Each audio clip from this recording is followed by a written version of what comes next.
உயிர்த்தெழுந்த நசரேயனாகிய இயேசு கிறிஸ்துவின் நாமத்திலும் அகில உலக குடும்ப ஜெபக்குழுவின் சார்பிலும் உங்கள் அனைவரையும் இந்த நிகழ்ச்சிக்கு அன்போடு வரவேற்கின்றேன். கிறிஸ்துவுக்குள் அன்பான சகோதர சகோதரிகளே, இது ஒரு நல்ல நாள் என்று நான் இயேசு கிறிஸ்துவுக்குள் நம்புகின்றேன். விசேஷமாக ஒரு வசனத்தை உங்களுக்கு முன்பாக வைக்க விரும்புகின்றேன். இது கர்த்தர் உண்டு பண்ணின நாள். இதிலே கலைகூர்ந்து மகிழ்வோம் என்ற வார்த்தைகள் என் இருதயத்திலே ஆழமாக பதிந்திருந்த ஒரு வார்த்தை. எப்பொழுதெல்லாம் நான் கர்த்தருக்கென்று சாட்சியாக அல்லது அவருடைய நாமத்தை மகிமைப்படுத்த விரும்புகின்றேனோ அந்த நாளை நான் இது கர்த்தர் உண்டு பண்ணின நாள் என்று மகிழ்ச்சியோடு ஏற்றுக்கொண்டு அவருடைய ஊழியத்தை செய்து கொண்டு வருகின்றேன். எங்களுடைய ஊழியத்தை குறித்து குறிப்பாக சொல்ல வேண்டும் என்று சொன்னால், கிறிஸ்தவ குடும்பங்களிலே ஜெபம் நிச்சயமாக இருக்க வேண்டும் என்ற வாஞ்சையோடு தேவனுடைய அழைப்பு அல்லது பரிசுத்த ஆவியானவருடைய அழைப்பு இவைகளை கேட்டு நான் இந்த ஜெபக்குழுவை நிறுவ முடியாத கர்த்தர் கிருபை செய்தார். இதனால் குடும்பங்கள் இயேசு கிறிஸ்துவை நோக்கி ஜெபிக்கவும் ஜெபத்தில் வாஞ்சியாக இருக்கவும் ஆண்டவராக இயேசு கிறிஸ்து உதவி செய்து கொண்டு வருகிறார்.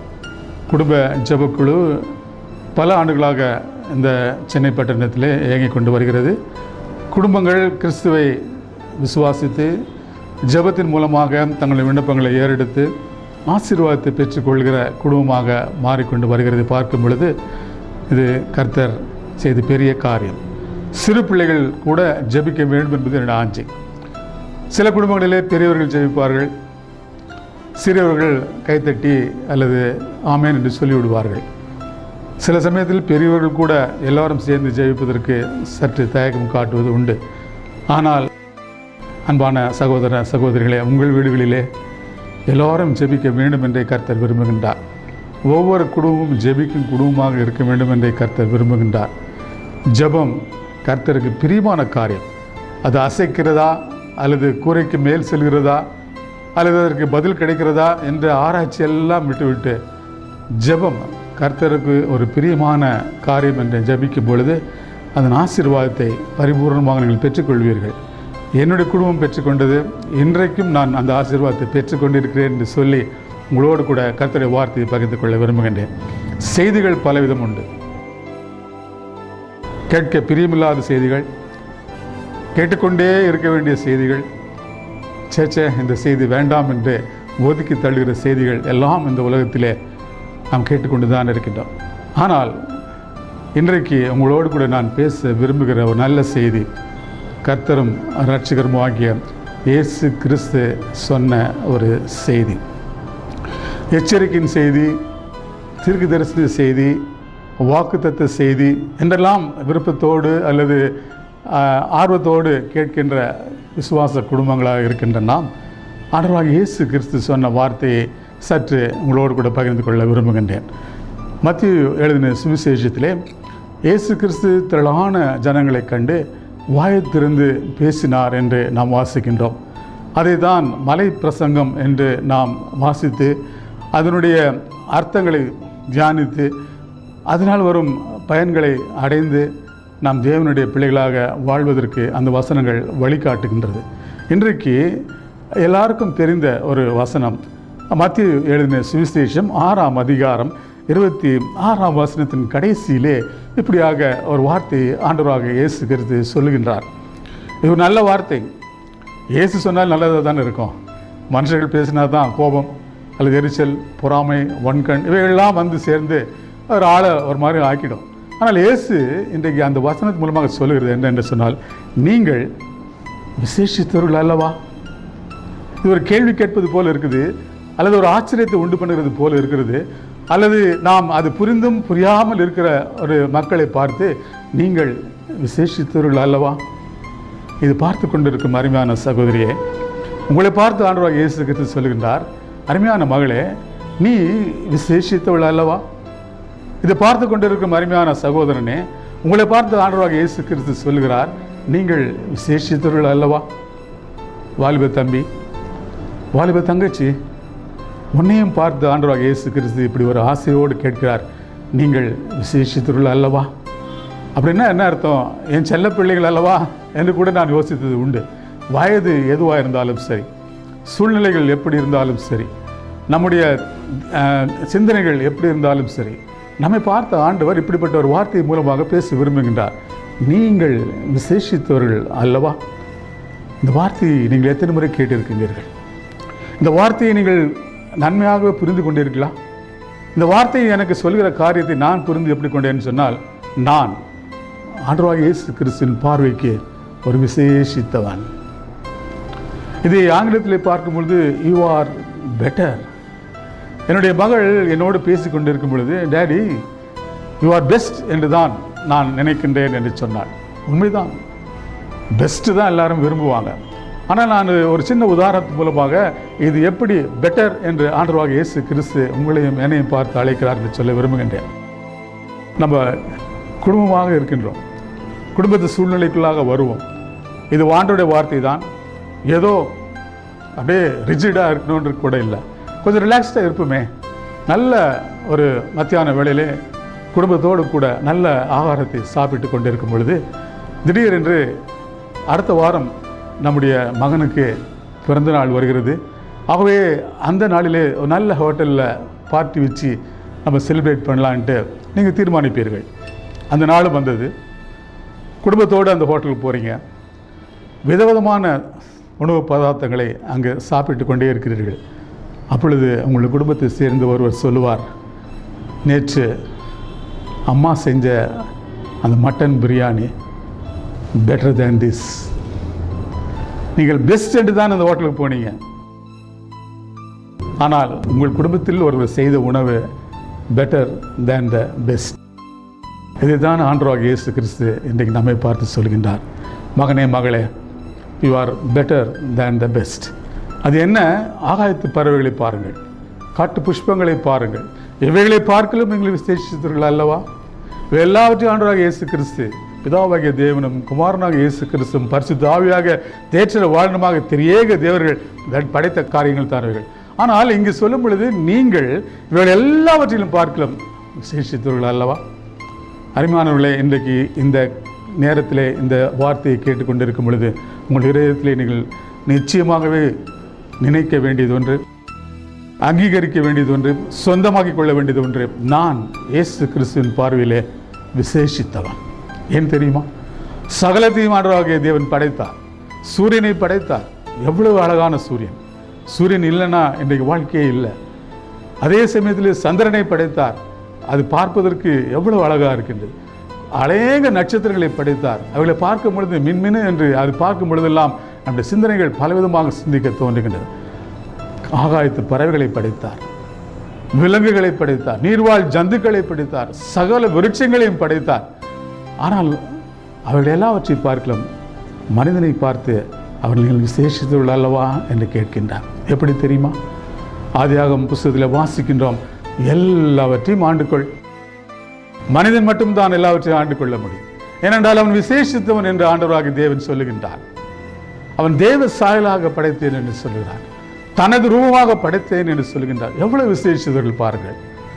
நம்மை விட மிருகங்கள் வலிமை உள்ளதாக காணப்படும். யானை என்னை விட வலிமை உள்ளது, சிங்கம் என்னை விட வலிமை உள்ளது. ஆனால் அவைகளை பார்க்கிலும் நான் தேவ சாயலாக தேவனுடைய ரூபமாக படைக்கப்பட்டபடியால் ஐ am better than all the creations what God had created.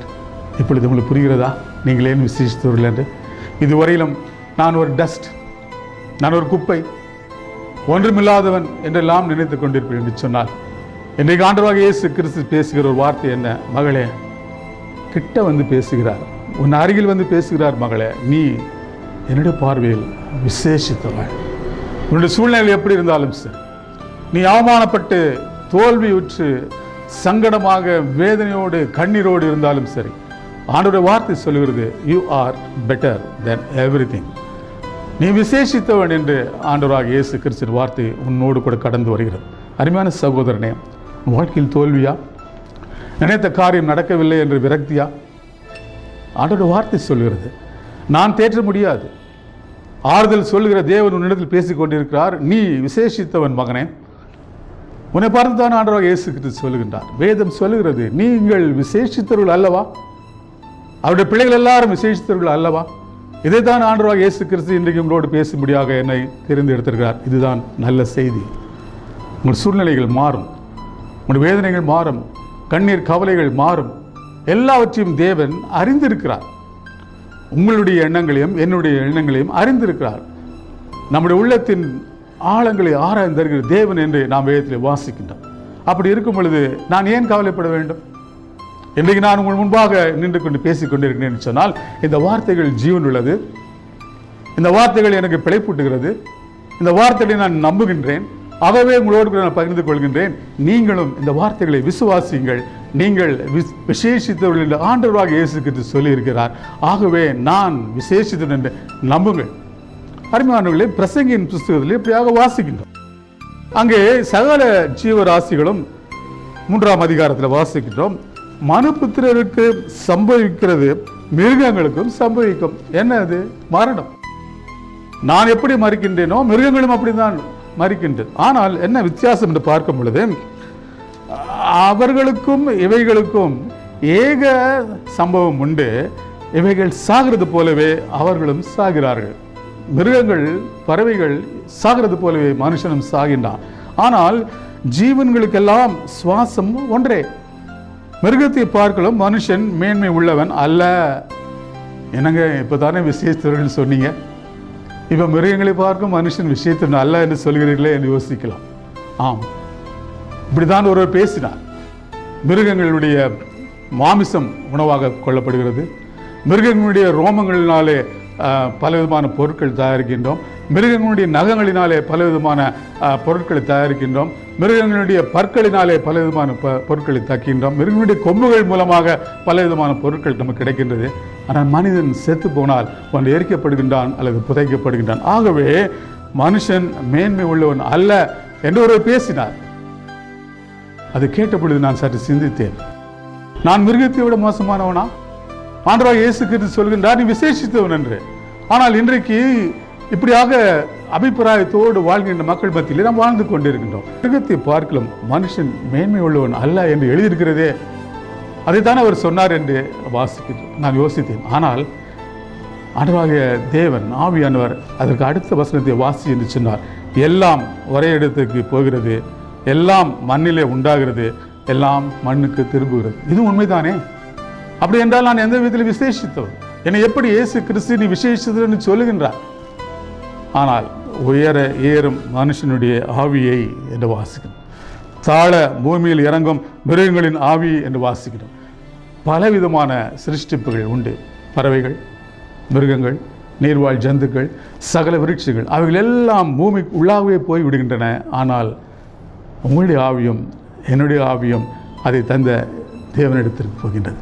ஏனென்றால் சகலத்தையும் படைத்த தேவனாகிய பரமபதா எல்லாவற்றையும் படைத்த பின்பு மனிதனை படைத்து மனுஷியை படைத்து அவர்கள ஜீவ சுவாசத்தை ஊதி ஜீவ ஆத்மாவாக மாற்றினார். ஆகவே தான் நீங்களும் நானும் விசேஷித்தவர்கள். அவைகளெல்லாம் மண்ணுக்கு மண்ணாக போகின்றன. ஆனால் எனக்குள்ளாக தேவன் தந்த அந்த ஜீவ ஆவியானது அந்த தேவனிடத்துக்கு திரும்பி போகப்படுது. எவ்வளோ விசேஷித்தமான காரியம். ஆகவே தான் நான் இன்றைக்கு சொல்லுகின்றேன், என்னை தேவன் விசேஷித்தவன் என்று அழைக்கிறார்னு சொன்னார். என்னுடைய பாவத்திலிருந்து விடுதலை தருகிற தேவன் எனக்கு உண்டு. மிருகங்கள் பாவத்தை குறித்து சிந்திப்பதே கிடையாது. நீர்வாழ் ஜந்துகள் பாவத்தை குறித்து சிந்திப்பதே கிடையாது. பறவைகள் பாவத்தை குறித்து அறிவதே கிடையாது. ஆனால் மனிதனாகிய நானும் நீங்களும் பாவம் நமக்குள்ளாக சென்று விட்டபடியால் பாவம் என்னதென்று அறிந்திருக்கிறோம். அந்த பாவத்திலிருந்து விடுதலையாக்குவது எப்படி என்று தெரியாமல் இருக்கும் அருமையான சகோதரனே சகோதரியே, நீ விசேஷித்தவன் என்று ஆண்டவராக இயேசு கிறிஸ்து சொல்லும் பொழுது அந்த பாவத்தை மன்னிக்க முடியாத இயேசு மாமிசத்தில் வெளிப்பட்டார். அவர் ஜீவனை சிலுவையிலே ஒப்பு கொடுத்தார்.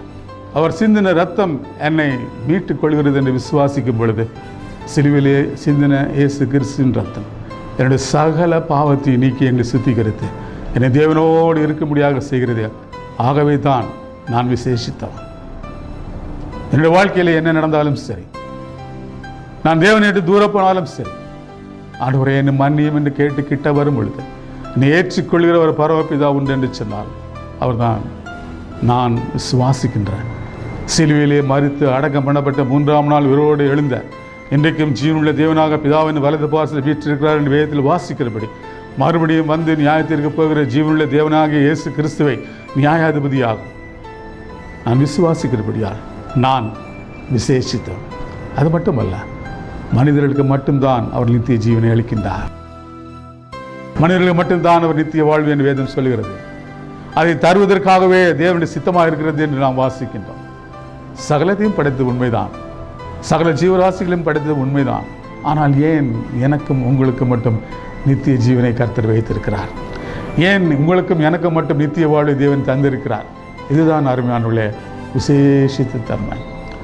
ஆகவே தான் நான் புரிந்து கொண்டேன், I am better then all the creations.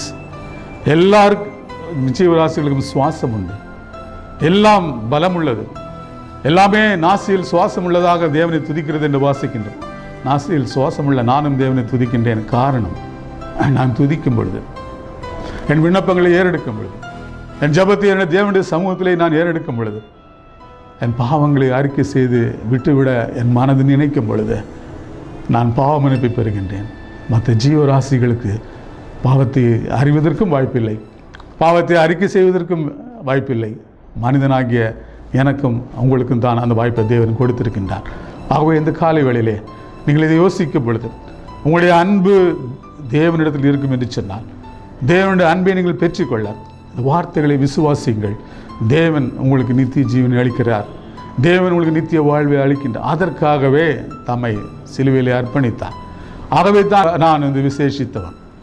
நல்ல ஆகாரம், நல்ல உடை, நல்ல வாழ்க்கை, சமுதாயத்திலே நல்ல உயர்வு, இவைகளெல்லாம் என்னை பார்க்கும் பொழுது மற்றவர்கள் சொல்வார்கள், oh is better than is brother, is better than everybody என்று சொல்வார்கள். மற்றவர்களை பார்க்கலும் இவர் விசேஷத்தாக இருக்காருங்க, மற்றவர்களை பார்க்கலும் இவர்களுக்கு செல்வாக்கு இருக்குங்க என்று சொல்லலாம். அவைகள் அனைத்தும் அழிந்து போகும். அருமையானவர்களே, என் இயேசு என்னிடத்தில் எதிர்பார்க்கின்ற ஒரு விசேஷ தன்மை என்ன தெரியுங்களா? ஏன் ஆதாம் அந்த விசேஷத்த தன்மை இழந்து போய்விட்டார்? கீழ்ப்படியாமையினாலே. இன்றைக்கும் நான் விசேஷித்தவன் என்று அறிந்து கொண்டு என் தேவனுக்கு பிரியமில்லாத காரியத்தை செய்து அவருக்கு கீழ்ப்படியாமல் இருப்பேன் என்று சொன்னார், அந்த விசேஷித்தவன் என்ற அந்த பட்டம், அந்த விசேஷித்தவன் என்ற அந்த ஒரு அருகதை, அந்த விசேஷித்தவன் என்று சொல்கிற அந்த குவாலிஃபிகேஷன் என்னிடத்தில் விட்டு போயிடுமே. ஆகவே இப்பொழுது நான் உங்களுக்கு சொன்ன நல்ல செய்தியின் கடைசி நேரத்தில் வந்திருக்கின்றேன். காரணம் என்ன தெரியுமா? இன்றைக்கு நல்ல செய்தியை கேட்கிறார்கள், நல்ல செய்தி என்று சொல்லிவிட்டு போயிடுகிறார்கள். ஆனால் நல்ல செய்தியை கேட்டு அதன்படி நடக்கிறவர்களே விசேஷித்தவர்கள். ஆதாம் நல்ல செய்தியை தான் கேட்டார், அதோ அந்த பழத்தை சாப்பிடும் நாளிலே நீ சாகவே சாவாய் என்று. ஆனால் பிசாசு வஞ்சித்த பொழுது நல்ல செய்தியை விட்டு விட்டார். நல்ல செய்தியை விட்டு விட்டதினால் தேவனுடைய அன்பை இழந்து விட்டார். நல்ல செய்தியை கீழ்ப்படியாமல் விட்டு விட்டபடியால் தேவனுடைய ஐக்கியத்தை இழந்து விட்டார். ஆகவே நல்ல செய்தி ஜீவன் உள்ளது. நல்ல செய்தியை கேட்கின்ற அருமையான சகோதரனே சகோதரியே, கேட்டதோடு மட்டுமல்லாமல் அது உணர வேண்டியவர்களாக நாம் இருக்கின்றோம். வயலிலே விதைக்கப்படுகிற விதையானது தேவனுடைய வசனம். அது பல்வேறு சூழ்நிலையில் காரணமாக விளையாமல் போகிறது. ஆனால் வசனத்தை கேட்டு உணர்பவர்களே 30, 60, 100 பலன் அடைகிறார்கள் என்று வேத வசனம் சொல்லுகிறது. ஆகவே இன்றைக்கு உங்களோடு கூட பேசுகிறது நல்ல செய்தியின் சாராம்சம் கீழ்ப்படிதல், தேவனுக்கு கீழ்ப்படிதல், தேவனுடைய வார்த்தையை ஏற்றுக்கொள்வது, தேவனுடைய வார்த்தைக்கு செவிசாய்த்து அன்போடு அதை நம்முடைய வாழ்க்கையிலே பயன்படுத்தும் பொழுது தேவன் பிரியப்படுகிறார். தேவன் சொன்ன அந்த வார்த்தையை தேவன் கனம் பண்ணுகிறார். நீங்கள் பட்டதாரி என்ற ஒரு பட்டம் கிடைக்கும் என்று சொன்னால், அந்த பட்டதாரிக்குரிய குவாலிஃபிகேஷன்ஸ் அல்லது பட்டதாரிக்குரிய கடமைகளை செய்யும் பொழுதுதான் அந்த பட்டதாரி என்ற அந்த பட்டம் உங்கள் நிலைத்திருக்கும். அதுபோலவே நீங்கள் விசேஷித்தவர்கள் அல்லவா என்று தேவன் சொல்லும் பொழுது, அந்த வார்த்தையை நான் கேட்டு அதுபடி நடக்கும் பொழுது, என்றைக்கும் மாறாத தேவன், என்றைக்கும் மாறாத தேவனுடைய வார்த்தை அது ஜீவனுள்ளதாக இருக்கிறபடியால் உங்கள் வாழ்க்கையிலும் என்னுடைய வாழ்க்கையிலும் விசேஷித்தவர்கள் என்ற தன்மையை தினந்தோறும் கொடுத்து கொண்டே இருக்கும். சந்தேகமே இல்லை. மறந்து விடாதீர்கள். இந்த நல்ல செய்தியை மறந்து விடார்கள். ஓ என்றைக்கோ கேட்ட செய்தி தானே என்று ஒதுக்கி விடாதீர்கள். இன்றைக்கு அந்த செய்தி உங்களோடு கூட கடந்து வருகிறது சொன்னால், நீங்கள் இந்த வார்த்தையை கேட்டு நான் விசேஷித்தவன் என்று ஒரு நம்பிக்கையோடு கூட இந்த வார்த்தையை சொன்ன ஆண்டவராகிய இயேசு கிறிஸ்துவின் வார்த்தைகளை கீழ்ப்படியும் பொழுது உங்கள் வாழ்க்கை விசேஷித்த விதமாக மாறும் என்பதில் சந்தேகமே இல்லை. இதுவரையிலும் அப்படி இல்லை என்று சொன்னால், இதை ஏற்றுக்கொள்ளும் பொழுது, இதன்படி நடக்கும் பொழுது, நாளைக்கு உங்களை பார்க்கும் நண்பனோ உறவினனோ தாயோ கணவனோ பிள்ளையோ, you are really better my dear son, you are really better my dear husband, you are really better my dear wife என்று சொல்ல வாய்ப்புண்டு. அருமையான சகோதரன் சகோதரனை, இந்த செய்தி நான் இன்று நினைவு செய்கின்றேன். நீங்கள் விசேஷித்தவர்கள் அல்லவா? இது என்னுடைய வார்த்தை அல்ல, மத்திய 6ஆம் அதிகாரம் 26ஆம் வசனத்தில் இயேசு சொன்ன வார்த்தை.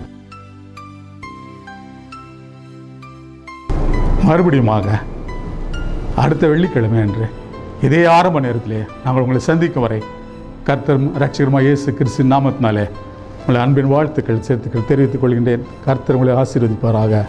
ஆமென். ஜெபிப்போமா? நல்ல தேவனே, இந்த வார்த்தைகளை கேட்ட பிள்ளைகளை ஆசீர்வதி.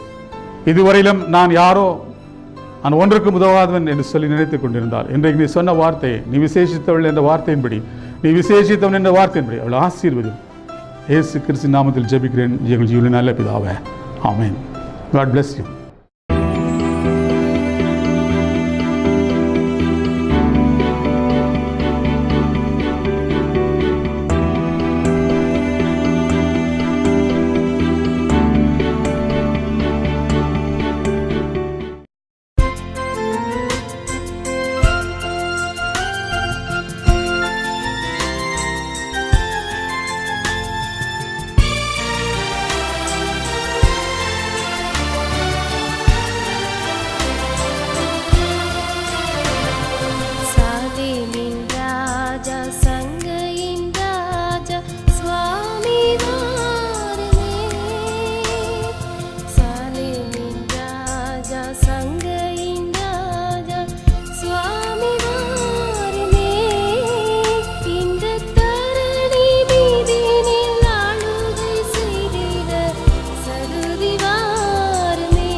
கேபி மீடியா மைண்ட்ஸ் உங்கள் பாடல்களை நவீன முறையில் குறைந்த விலை ஒளி அமைத்து தருகிறோம். உங்கள் செய்திகள், பாடல்கள், சபையின் ஆராதனை, சிறப்பு கூட்டங்கள், விளம்பரங்கள், வீடியோ மற்றும் மீடியா மிக்சிங் செய்து டிவியில் நேரடி ஒளிபரப்பு செய்து தருகிறோம். மேலும் தொடர்புக்கு KP media minds 97 corporation complex, Kodambakkam, Chennai 24. Cell number 8608685841 9976137223.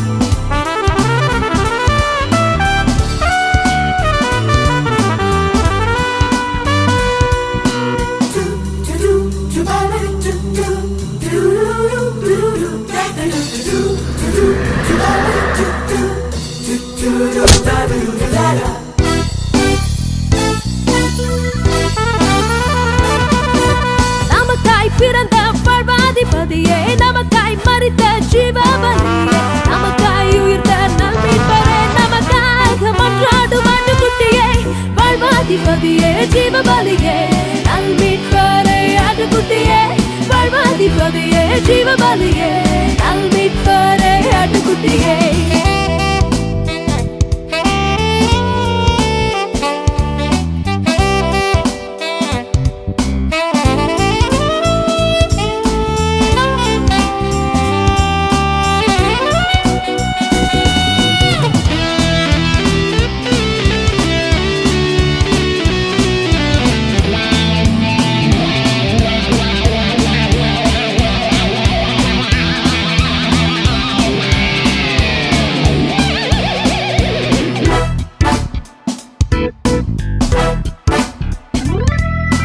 இயேசுவின் நாமத்தில் சுகம் வருமே, இயேசுவின் ரத்தத்தில் ஜெயம் வருமே, இயேசுவின் நாமத்தில் சுகம் வருமே, இயேசுவின் ரத்தத்தில் ஜெயம் வருமே, இயேசுவின் ரத்தத்தில் வேதம் ஓடுமே, இயேசுவின் ரத்தத்தில் நோய்கள் நீங்குமே, இயேசுவின் ரத்தத்தில் வேதம் ஓடுமே, இயேசுவின் ரத்தத்தில் நோய்கள் நீங்குமே, இளைப்பாறுதல் நமக்கு வருமே,